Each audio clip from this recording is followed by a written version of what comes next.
దేవుని మాటలు విని దాని ప్రకారంగా మన జీవితాన్ని మలుచుకోగలుగుతున్నామంటే చాలా వరకు వింటున్నాము, విన్నది విడిచిపెట్టేస్తున్నామే తప్ప దేవుని మాటల ప్రకారంగా మన జీవితాలను సరిదిద్దుకోవడం లేదు. ఎవడైనా వాక్యమును వినువాడై ఉండి దాని ప్రకారము ప్రవర్తింపని వాడైతే వాడు అద్దములో తన సహజ ముఖమును చూచుకును మనిషిని పోలి ఉన్నాడు. వింటున్న మాటలను మీరు ఏం చేయాలి?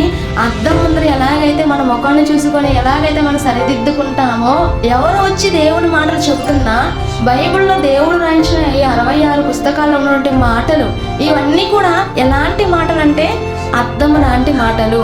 అలాంటి అద్దము ముందుకు వచ్చినప్పుడు మనము ఎలా ఉండాలి? మన ముఖం అంటే మన ప్రవర్తన ఎలా ఉంది?